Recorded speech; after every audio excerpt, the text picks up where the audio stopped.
물론 우리 다른 팀들도 준비하시지만 우리 지하 9 예배실에서 모이셔서 또 사부로 혼성으로 또 화합을 맞추시고 또 이 찬송에 우리의 기도를 담아 고백해 주신 것 너무 감사드립니다. 특별히 우리 정릉교회 문화부가 우리 찬양대로 또 찬양단으로 또 여러 사역들을 감당할 때마다 하나님의 은혜로 또 하나님의 평강으로 날마다 기쁨으로 걸어가시게 되길 주의 이름으로 축복합니다.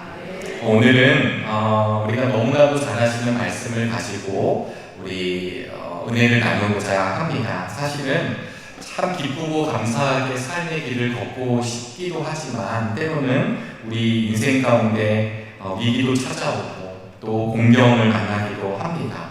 그럼에도 불구하고 낙심하지 않는 이유 중에 하나는 무엇이냐면요, 우리 하나님이 우리와 함께 하신다는 사실을 우리는 알고 있기 때문입니다.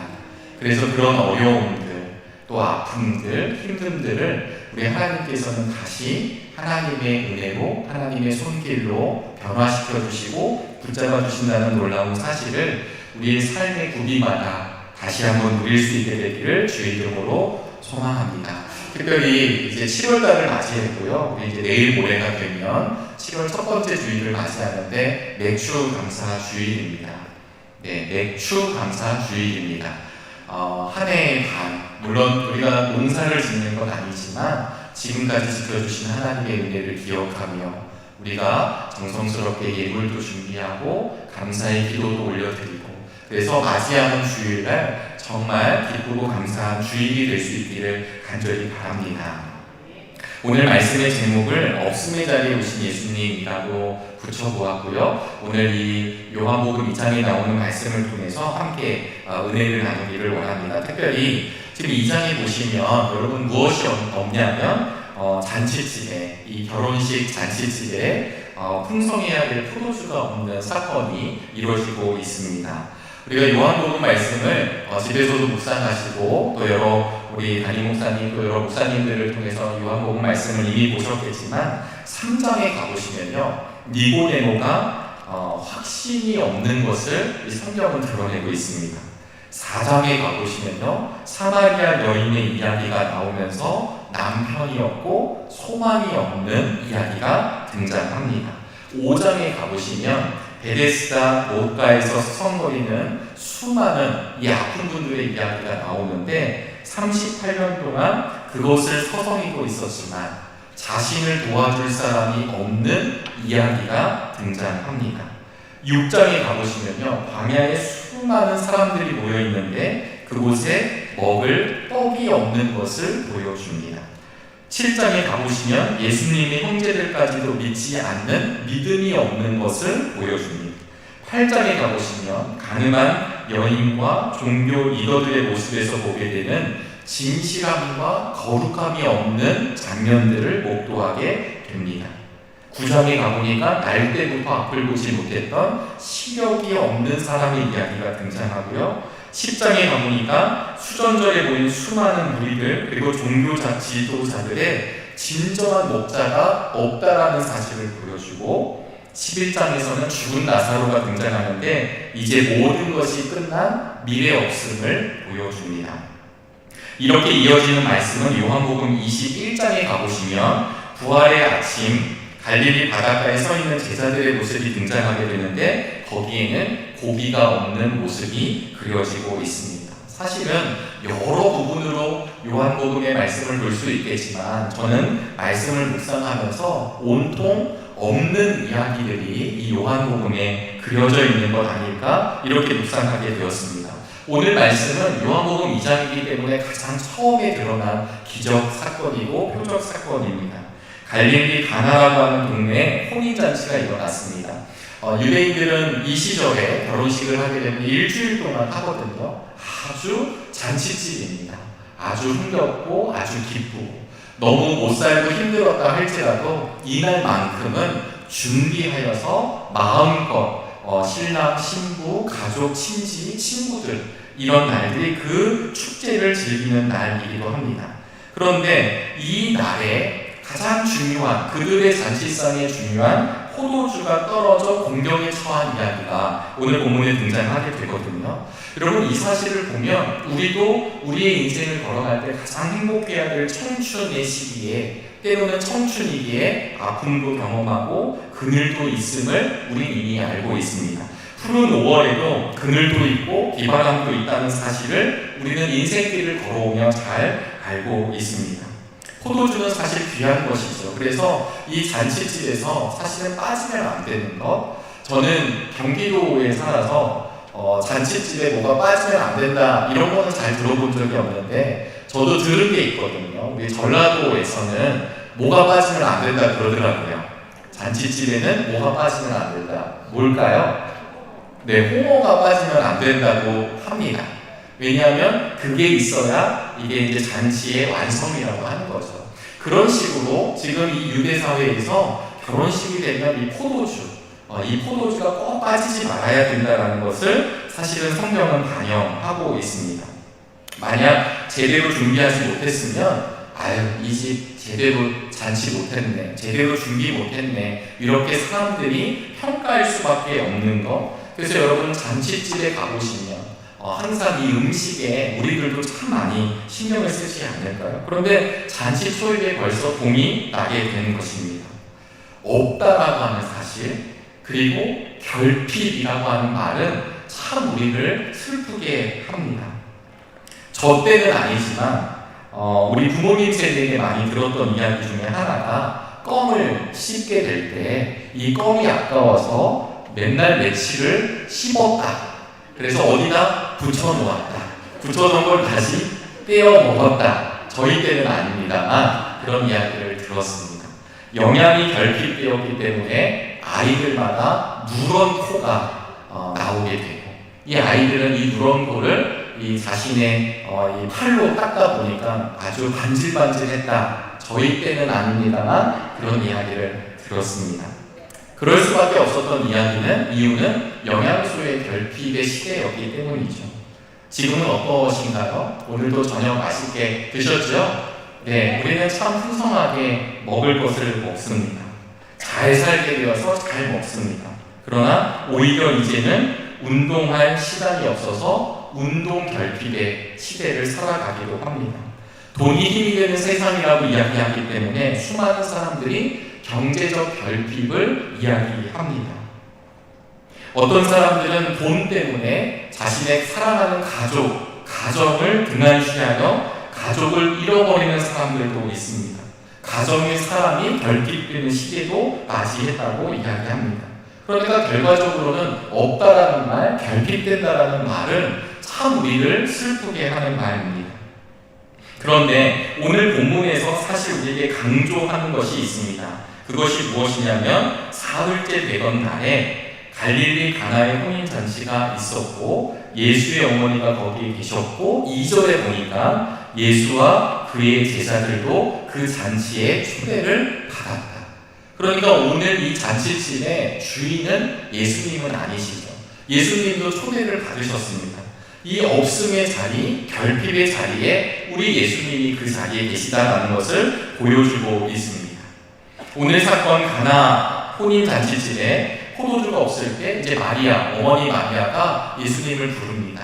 그리고 나서 예수님께서 4절과 같이 말씀하신 뒤에 5절에 보니까 어머니가 예수님이 그렇게 말씀하셨지만 무엇이든지 예수님이 시키는 대로 하라고 하인들에게 일러줍니다. 예수님이 그렇게 마리아가 그렇게 얘기하고 난 뒤에 여러분 다음 장면을 보시면 이 항아리에 이제 물을 채우는 장면이 나옵니다. 사실 이 당시에는 정결 예식, 여기서 말하는 정결 예식은 손을 깨끗하게 닦기 위해서 항아리를 둔 것이 아니라 집에 들어올 때 하나님 앞에 깨끗하기 위해서 밖에서 묻은 것들 죄 씻음, 그리고 정결케 하기 위해서 항아리가 놓여져 있는 것을 이미 알려주고 있습니다. 보통 이 항아리에는 600에서 800리터의 물이 들어간다고 합니다. 요즘 시대처럼 수도꼭지를 틀어서 콸콸콸콸 나오는 걸 그냥 기다리고 있는 것이 아니라 이 하인들이 물을 길어서 600에서 800리터나 되는 그 큰 항아리를 채워야 한다는 것에 우리가 좀 주목할 수 있게 되길 바랍니다. 그런데도 불구하고 이 하인들이 이 종들이 이 일을 감당합니다. 단순한 순종은 물을 채우는 행동에서뿐만 나타나는 것이 아니라 그 다음 명령 앞에서도 나타나는데요. 그게 무엇이냐면 이 물을 갖다 놓으라는 것입니다. 항아리에 물을 채워놓고 8절 말씀을 우리 함께 읽어보실까요? 8절입니다. 시작! 예수께서 그들에게 말씀하시기를 이제는 떠서 잔치를 맡은 이에게 가져다 주어라 하시니 그들이 그대로 하였다. 아멘. 여러분, 지금 포도주가 없어서 난리인데 물을 채우고 그 물을 채운 항아리를 가져다 놓으라고 하면 여러분들은 좀 난처하지 않을까요? 그런데도 불구하고 이 하인들은 그 일을 감당합니다. 저는 사실 성경의 곳곳에서 볼 때마다 이 순종이라는 단어가 우리의 마음을 참 괴롭게 할 때가 있습니다. 하나님, 예배를 드릴 때마다 순종하겠습니다. 내가 말씀대로 살겠습니다. 이렇게 이야기하지만 그 현실 앞에 있을 때 순종하는 것이 결코 쉽지 않다는 사실을 이미 저도 알고 있다는 것이죠. 그러나 성경은 전적인 신뢰를 하고 있는 이들에게, 하나님의 말씀에 순종하는 이들에게 믿음의 역사, 믿음의 드러남이 있다는 것을 반드시 알려주십니다. 우리 정릉의 성도님들, 오늘 문화부원들을 비롯하여 우리 모두에게 하나님을 향한 전적인 신뢰를 통해 하나님의 일이 우리를 통해 드러날 수 있게 되길 소망합니다. 어떤 유치원에서 선생님이 아이들에게 질문을 했어요. 뭐라고 그랬냐면, 엄마를 도와주려면 여러분들은 무슨 일을 할 수 있나요? 이렇게 물었어요. 그랬더니 어떤 아이는 엄마의 설거지를 돕겠습니다. 어떤 아이는 저는 청소를 할 거예요.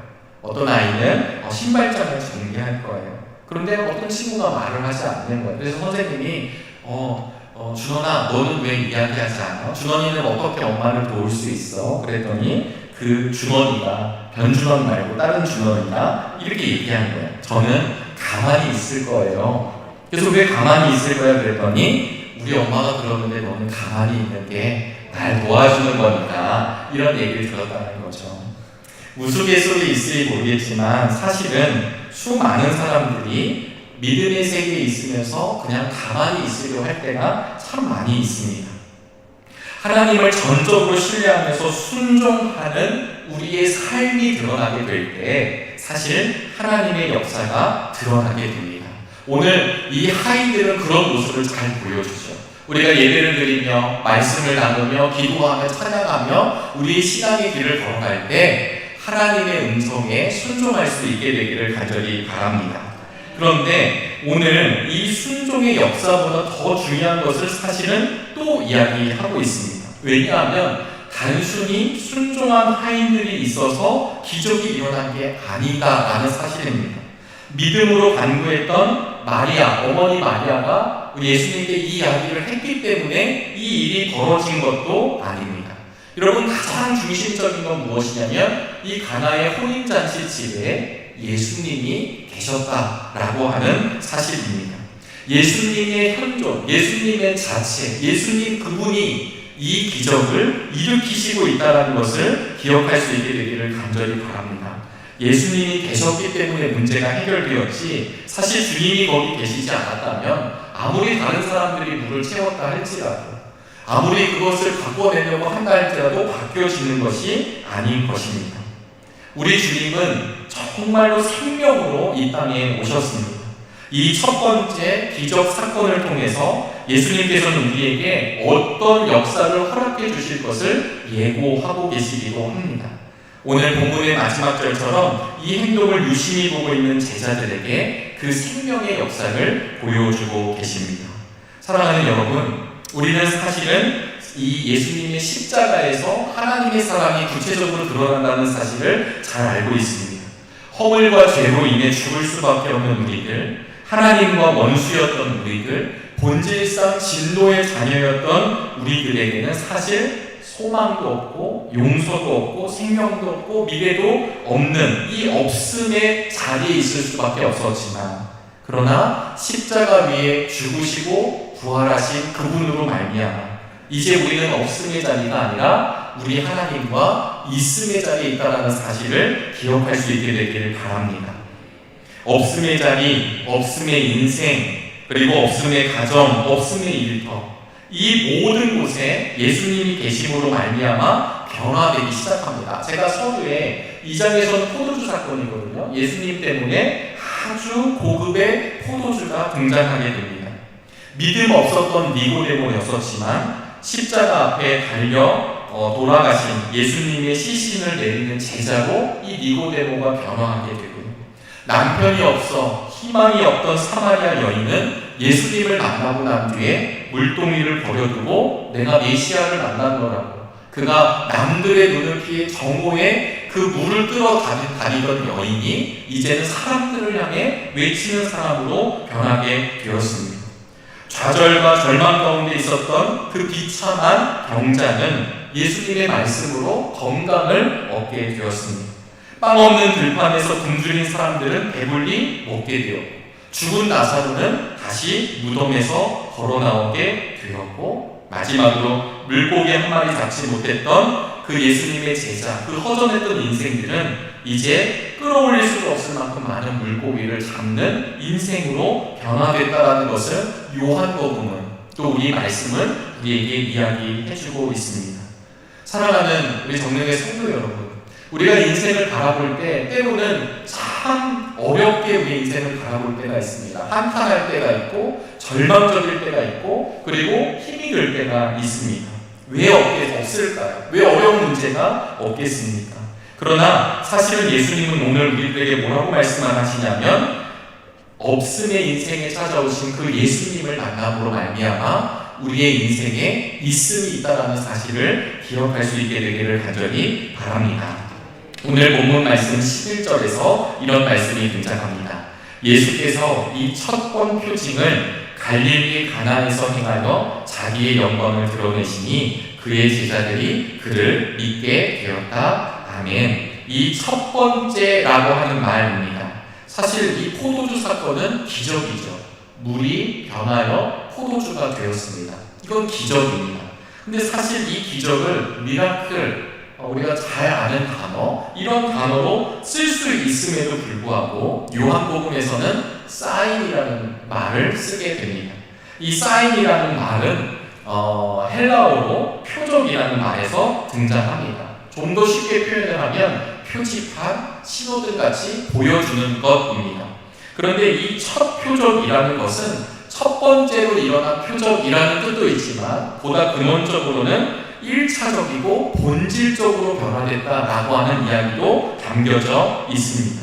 그러니까 예수님의 공생의 첫 번째 사건이 가나의 혼인잔치에 물이 변하여 포도주가 됐다라고 하는 사실이 첫 번째이기도 하지만 이것이 가장 본질적인 사건을 뜻하기도 하는 것입니다.